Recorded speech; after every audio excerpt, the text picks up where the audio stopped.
एक ऐसी फिल्म जिसको इंडिया की तरफ से इस साल ऑस्कर में भेजा जा रहा है, लेकिन खुद इंडिया में रिलीज होने के लिए फिल्म में 11 जगह पे सेंसर बोर्ड ने कैंची चलाई है। 77 सेकंड का फुटेज उड़ा दिया और एक सीन तो इतना चुप गया सेंसर बोर्ड को कि 32 सेकंड से उसको छोटा कर दिया गया। आखिर ऐसा क्या दिखाया गया है इस फिल्म में, इतना डर किस बात का है कि फिल्म को रिलीज होने देने में शायद इसको बनाने से भी ज्यादा वक्त लग गया। फिल्म का नाम है होम बाउंड और ठीक अपने अंग्रेजी नाम की तरह इंग्लिश ऑडियंस ने इसका अनकट वर्जन देखा, ओरिजिनल वाला, और फिल्म को ऑस्कर के लिए चुन लिया। लेकिन हमें वो दिखाया जाएगा जो सेंसर बोर्ड चाहता है। और ये बताओ, बिना पब्लिक को दिखाए फिल्म को रिलीज से पहले ही ऑस्कर कैसे भेज दिया? मतलब फिल्म बुरी है, ठीक ठाक है, या फिर इतनी बेस्ट है कि सीधा इसको ऑस्कर में भेज दिया जाए? इसमें पब्लिक का ओपिनियन मैटर नहीं करता क्या? लग तो ऐसा ही रहा है। तो बॉस, पहली वार्निंग दे देती हूँ आपको, होम बाउंड दूसरी फिल्मों जैसी नहीं है। भले ही इसको मसान के डायरेक्टर ने बनाया हो और वो आपको बहुत पसंद आई होगी, लेकिन होम बाउंड अलग ही टाइप का सिनेमा है जिसमें 99% पब्लिक का पैसा बर्बाद होने के चांसेस हैं। जो थिएटर जाएंगे वो बोलेंगे ये तो फिल्म ही नहीं है, क्या दिखा रहे हो। लेकिन जो बचा हुआ 1% है वो लड़ जाएंगे, इस फिल्म को ऑस्कर तक खुद अपने कंधे पे बिठा के ले जाएंगे। शायद फिल्मों जैसी लगने वाली सबसे कम फिल्मी फिल्म होगी ये। वैसे एक कमाल की बात बताऊं, इस फिल्म को बनाया गया है न्यूज़पेपर में छपे एक रियल लाइफ आर्टिकल के ऊपर, जिसका सीधा कनेक्शन लॉकडाउन कोविड-19 कोरोना वायरस से है। अलग अलग शहरों में अलग अलग शहरों के लोग फंसे हुए थे। जिसके पास पैसा था उसको दिक्कत कम हुई, लेकिन जो शहर ही पैसे के लिए गया था वो शायद वापस घर कभी नहीं पहुंच पाया।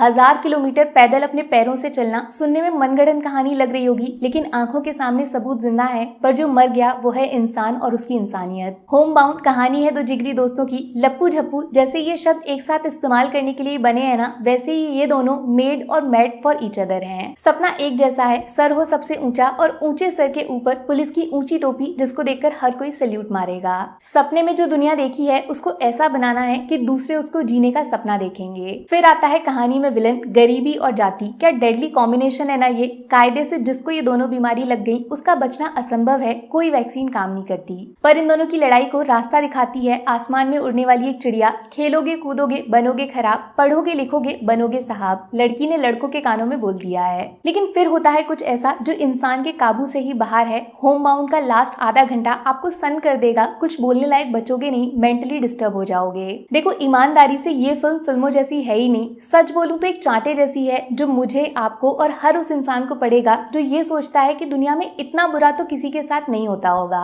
ऐसे सीन्स दिखाए हैं इस फिल्म में जिसको देखकर लगेगा ये अलाउड भी कैसे है। सरनेम की लड़ाई जो किसी की जिंदगी पे बनाई। एक सीन में पानी के लिए लोग मर रहे हैं और पानी देने से लोग मना कर रहे हैं। मतलब किसी जिंदगी को बचाने से ज्यादा जरूरी भी कुछ हो सकता है क्या? एक इंसान की लाश जिसको कंधा देने तक के लिए 140 करोड़ के देश में 4 लोग तैयार नहीं है। इस फिल्म का आखिरी आधा घंटा बहुत बुरी तरह आंखों में चुभेगा, घायल कर देगा। बहुत नेचुरल, बहुत रियल, बहुत कंट्रोवर्शियल फिल्म है ये, जिसकी वजह से ही इंडिया में इसका ओरिजिनल वर्जन रिलीज तक नहीं होने दिया। ऐसे टॉपिक्स छेड़े हैं जिसपे सिर्फ 11 कट्स लगे, मुझे ताजुब हो रहा है। शायद करण जौहर थे तो बच गए, वरना ये पूरी फिल्म 11 बार शुरू से बनानी पड़ती। गाँव की कहानी है, गाँव की राइटिंग है। शायद शहर में रहने वाले लोग इसको एक बार में समझ नहीं पाएंगे, और इस फर्क को साबित करना ही इस 2 घंटे की फिल्म का मकसद है। इस देश में भी 2 देश रहते हैं। जो इस बात को गहराई से समझ लेगा वो फिल्म से फेविक्विक की तरह कनेक्ट करेगा, वरना पूरी फिल्म सर के ऊपर से जाएगी, 2 घंटे एसी में नींद आ जाएगी। और ये जो डायरेक्टर हैं, इनकी इज्जत इसीलिए बहुत ज्यादा है कि ये एक्टर चुनने में बहुत ज्यादा टाइम लगाते हैं। और ऐसा क्यों, उसका सबूत मसान में विकी और ऋचा चड्ढा की एक्टिंग है। और उन दोनों को कांटे की टक्कर दी है ईशान खट्टर ने। बहुत टाइम बाद किसी एक्टर की आंखों में उस फिल्म की कहानी नजर आ रही है। डायलॉग्स जितने पावरफुल, उससे ज्यादा दमदार ईशान का सन्नाटा है। विशाल जेठवा, इनको मर्दानी के बाद फिल्म ना मिलना बहुत बड़ा क्राइम है, और जितनी आसानी से फिल्म का सबसे मुश्किल रोल किया उन्होंने, आपकी आंखों में आंसू आ जाएंगे। जानवी कपूर तो आजकल आलू हो गई हैं, हर दूसरी फिल्म में फिट हो जाती हैं, लेकिन इस कहानी में उनका कैरेक्टर बाकी फिल्मों से अलग है और इस बार उनकी एक्टिंग पे कोई उंगली नहीं उठा पाएगा। तो दोस्त, होम बाउंड को 5 में से 3.5 स्टार्स मिलेंगे। एक्टिंग, सब्जेक्ट, लास्ट का आधा घंटा और स्पेशल क्रेडिट डायलॉग्स सुनने में आसान लेकिन जख्मी करने वाले।